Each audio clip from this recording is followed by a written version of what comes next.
Hello everyone. So we are starting with the CA Foundation Economics Revision Series. इसमें हम लोग 10 से 20 minutes के आप लोगों को वीडियोस दूंगी जिसके अंदर कंप्लीट सिलेबस को हम लोग रिवाइज करेंगे.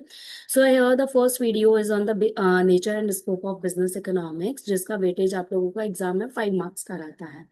तो हम लोगों को इकोनॉमिक्स पढ़ने की होती है because of the problem of scarcity. So that is the fundamental fact of an economy कि हमारे जो बॉन्ड्स होते हैं those are unlimited, resources are limited और रिसोर्सेज के ऑल्टरनेटिव यूजेस होते हैं.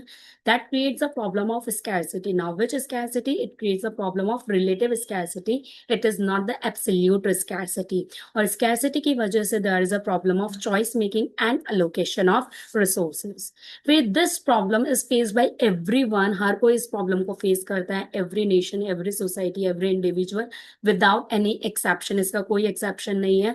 मतलब हमारी इकोनॉमी कितनी भी डेवलप्ड हो, कितनी भी अमीर हो, तो भी हम लोगों को स्कैरसिटी की प्रॉब्लम को फेस करना ही पड़ेगा. Why? Because we talk about the resources. Those resources are not only the financial resources. It can be any. कोई भी नेचुरल रिसोर्स हो सकता है, ह्यूमन रिसोर्स टर्म्स में हो सकता है, फाइनेंशियल रिसोर्स हो सकता है. It can be any sort of resource we are talking here. फिर उसके बाद में जो इकोनॉमिक्स वर्ड है that is derived from the Greek language. The word was oikonomia. Oikonomia का मतलब होता है हाउस होल्ड मैनेजमेंट. नेक्स्ट जो एमसीक्यू बनता है दैट इज ऑन कि 19th सेंचुरी तक हम इकोनॉमिक्स को बोलते थे पॉलिटिकल इकोनॉमी. फिर हम डेफिनेशंस की बात करें तो इकोनॉमिक्स की 4 डेफिनेशंस बहुत ज्यादा पॉपुलर है. First definition is the wealth definition, then the welfare definition, scarcity definition and growth and development definition. The wealth definition was given by Adam Smith in the year 1776. Adam Smith is known as the father of economics. तो उन्होंने जो book दी है that is the first modern work of economics. इनका जो focus था वो that was entirely on the wealth. जो इनकी बुक थी उनका उसका नाम था the wealth of Nations. Complete name बोले तो the nature and scope of wealth of nation हमारा पूरा नाम था, लेकिन बहुत बड़ा नाम है तो उसको एब्रीविएट कर दिया गया and abbreviated as wealth of nations. जो सेकंड डेफिनेशन है that is the welfare definition given by Alfred Marshall in the year 1890. He says कि जो फर्स्ट प्रायोरिटी होनी चाहिए वो वेलफेयर को दी जानी चाहिए and the second priority can be given to wealth. तो इस पे एमसीक्यू बनता है कि that who shifted the focus of economics from wealth to welfare. So it was Alfred Marshall. Alfred Marshall ने हमारे इकोनॉमिक्स का जो एम्फेसिस था which was entirely on the wealth accumulation, he shifted the focus of economics from wealth to welfare. इन्होंने किस चीज की बात की? इन्होंने कहा कि हम लोगों को ऐसे गुड्स को कंज्यूम करना चाहिए which are material and which gives you the welfare. मतलब इन्होंने गुड्स का क्लासिफिकेशन कर दिया किसमें material, non material and welfare, non welfare. और इन्होंने किसको इम्फेसिस किया?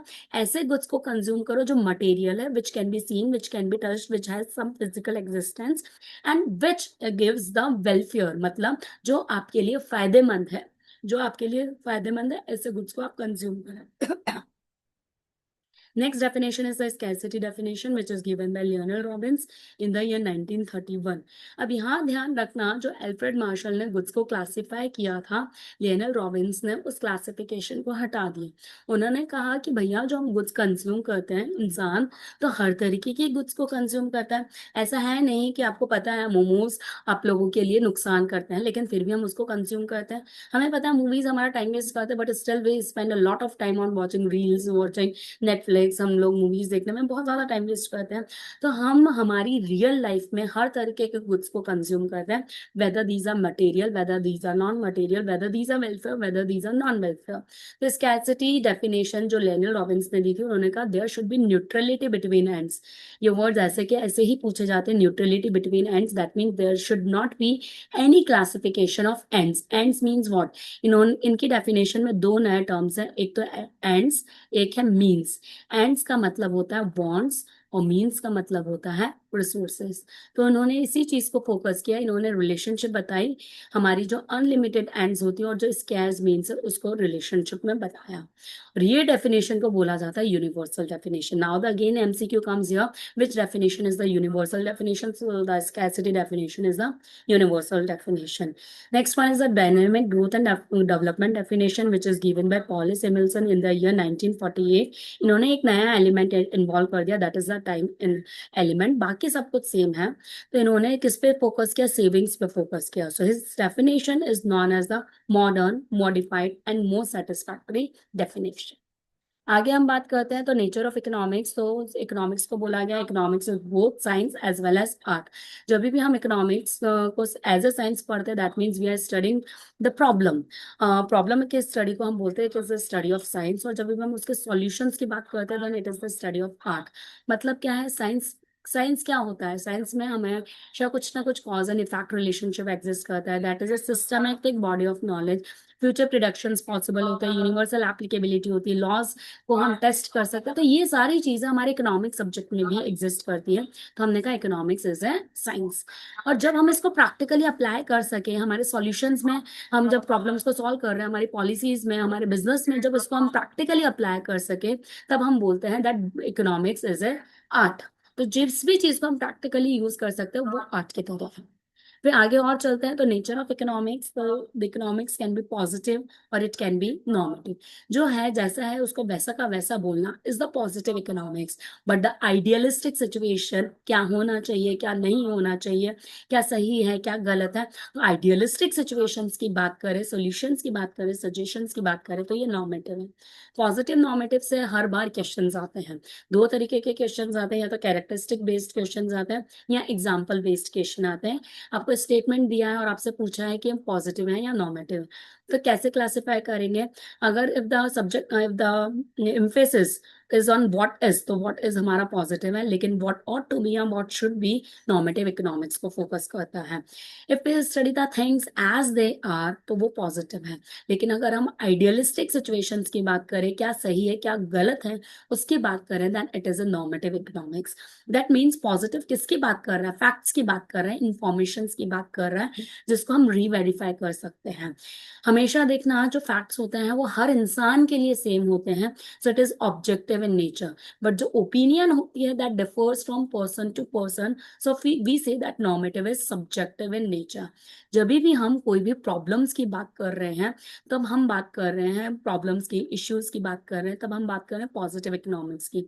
लेकिन जब हम उनके सॉल्यूशन की बात कर रहे हैं, डिसीजन मेकिंग की बात कर रहे हैं, पॉलिसी फॉर्मुलेशन की बात कर रहे हैं, प्राइस डिटर्मिनेशन की बात कर रहे हैं, ये सब आता है हमारा नॉर्मेटिव इकोनॉमिक्स में। पॉजिटिव में हम प्रॉब्लम को बहुत अच्छे से एनालाइज करते हैं। We can talk about the cause and effect relationship, भाई ऐसा हुआ तो क्यों हुआ। लेकिन नॉर्मेटिव में हम सजेशंस की बात करते हैं, जजमेंट्स की बात करते हैं, ओपिनियन की बात करते हैं। और अगर बात करें तो positive economics is descriptive in nature while the normative economics is prescriptive in nature. Positive statements can be easily verified, हम इसको वेरीफाई कर सकते हैं, गूगल कर सकते हैं, कहीं से भी सर्च कर सकते हैं। लेकिन जो सजेशंस होते हैं वो उनका वेरिफिकेशन पॉसिबल नहीं है।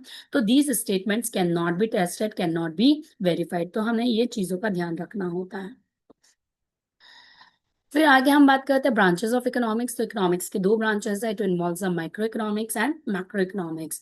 Micro economics is the study of small individual item. Microeconomics is also derived from the Greek word, the word is the micros, while the macroeconomics is also derived from the Greek word, the word is the macros.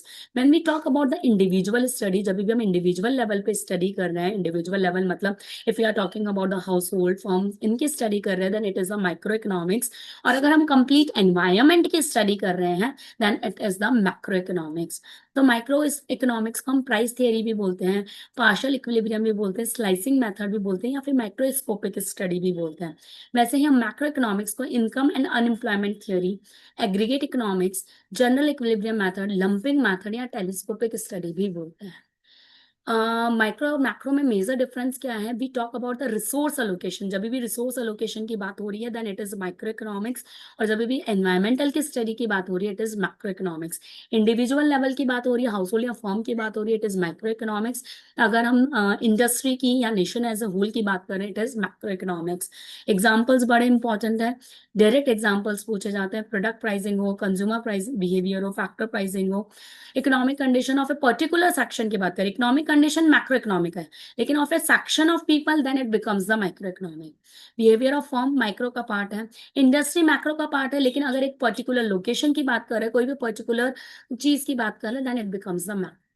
Macro में क्या आता है? National income आ गया, national output आ गया, general price level आ गया, interest rates आ गया, balance of trade and payments आ गया, external value of currency, overall level of savings and investment, employment, rate of growth and inflation. ये सारी चीजें हम मैक्रो इकोनॉमिक्स में बात करते हैं। आगे चलते हैं। The next concept is business economics. So यह business economics is made up of the two terms, एक तो बिजनेस है और इकोनॉमिक्स है। मतलब इकोनॉमिक्स को जब मैंने बिजनेस में अप्लाई किया, इकोनॉमिक्स में जो भी मैंने थियरीज पढ़ी, जब मैंने उसको प्रैक्टिकल बिजनेस लाइफ में अप्लाई किया, then it becomes a business economics. तो बिजनेस इकोनॉमिक्स क्या कर रहा है? बिजनेस इकोनॉमिक्स थ्योरी और प्रैक्टिकल बिजनेस में, और जब हम एक्चुअल में बिजनेस कर रहे हैं और जब हम बुक्स में पढ़ रहे हैं, उन दोनों के बीच के जो गैप है उस गैप को खत्म कर रहा है। तो क्या करता है business economics? It applies the economic theories in the business practices. ये किस चीज में हेल्प करता है? ओनली बिजनेस में, जो भी हमें डिसीजन लेने होते हैं उन सब में हेल्प करता है। डिसीजन का मतलब क्या होता है? आपके पास में बहुत सारे ऑप्शन है, आपको एक पर्टिकुलर ऑप्शन को चूज करना है, that is the decision making. Choose क्यों करना है? Why can't you choose all the option? Because of the scarcity, because resources are scarce. इसलिए हम लोगों को कोई ना कोई एक ऑप्शन को चूज करना है, और कैसे चूज करें उसके लिए बिजनेस इकोनॉमिक्स हमको हेल्प करता है। तो बिजनेस इकोनॉमिक्स को हम मैनेजेरियल इकोनॉमिक्स भी बोलते हैं, इसको हम अप्लाइड इकोनॉमिक्स भी बोलते हैं। So it is interdisciplinary nature. मतलब क्या है? अगर बिजनेस करना है तो ऐसा नहीं कि ओनली इकोनॉमिक्स पढ़ ले काम हो गया। You need to focus on all the subject. आपको फाइनेंस का नॉलेज भी होना चाहिए, टैक्स का भी होना चाहिए, अकाउंटिंग का भी होना चाहिए, स्टैटिस्टिक्स का भी होना चाहिए, इकोनॉमिक्स का होना चाहिए। तो इसमें सारे तरीके के नॉलेजेस को इनकॉर्पोरेट किया है। So it is known as interdisciplinary in nature. आगे बात करें तो nature of business economics, what is the nature? It is both sciences are, it is normative in nature. ध्यान रखना, business economics is not positive, it is normative in nature. It does not talk about, it talks about the decision making. जो business economics है किसकी बात कर रहा है? Decision कैसे लेने हैं, पॉलिसी कैसे फॉर्मुलेट करनी है, और वो आता है हमारा नॉर्मेटिव इकोनॉमिक्स में। It is interdisciplinary in nature, it is pragmatic, मतलब प्रैक्टिकल अप्रोच की। It is not based on assumption, ये एब्स्ट्रैक्ट नहीं है, थ्योरेटिकल नहीं है, इट इज प्रैग्मेटिक।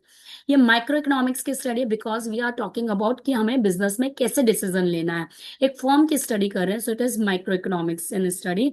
लेकिन मैक्रो एलिमेंट्स को भी इसमें इंकॉर्पोरेट किया जाता है, because business can not be done in isolation. तो बिजनेस करते टाइम पे हमारे पास में प्रॉब्लम्स कैसे आती है? तो हमारे पास में जनरली दो तरीके की प्रॉब्लम्स आती हैं। एक तो होती है within the organization which can be controlled, जिसको हम सॉल्व कर सकते हैं। इनको हम बोलते हैं इंटरनल या ऑपरेशनल इश्यूज। तो अगर इनको हमें सॉर्ट आउट करना है, we need to study the microeconomic theories. एक होती है एनवायरमेंटल में, जैसे इंटरेस्ट रेट बढ़ गया, इकोनॉमी में रिसेशन चल रहा है, या फिर एक्सटर्नल वैल्यू ऑफ करेंसी में चेंजेस आ रहे हैं, वॉर चल रहा है। तो ये सारी सिचुएशंस हमारे कंट्रोल में नहीं है। So these are known as the environmental issues, या फिर इसको एक्सटर्नल प्रॉब्लम्स भी बोलते हैं, जिसको हम कंट्रोल तो नहीं कर सकते, लेकिन हम हमारे बिजनेस में अकॉर्डिंगली चेंजेस कर सकते हैं। तो उसके लिए उन प्रॉब्लम्स को मुझे समझने के लिए मुझे पढ़नी होती है मैक्रो इकोनॉमिक थियरीज। तो माइक्रो और मैक्रो में पढ़ना क्या होता है? माइक्रो में हम पढ़ते हैं demand analysis and forecasting, production and cost analysis, inventory management जो आप इंटर में पढ़ेंगे, market structures and pricing theory, profit analysis, theory of capital and investment जिसको कैपिटल बजटिंग थियरी बोलते हैं, ये भी हम इंटर में पढ़ते हैं। रिस्क एंड अनसर्टेनिटी एनालिसिस, ये हम पढ़ते हैं माइक्रो इकोनॉमिक्स में।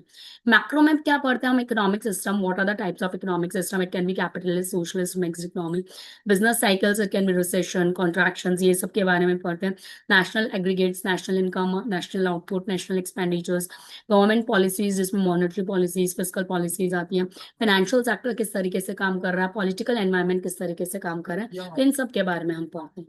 So that's all for today's class. In the next class, we will be talking about the economic systems. So thank you so much, students.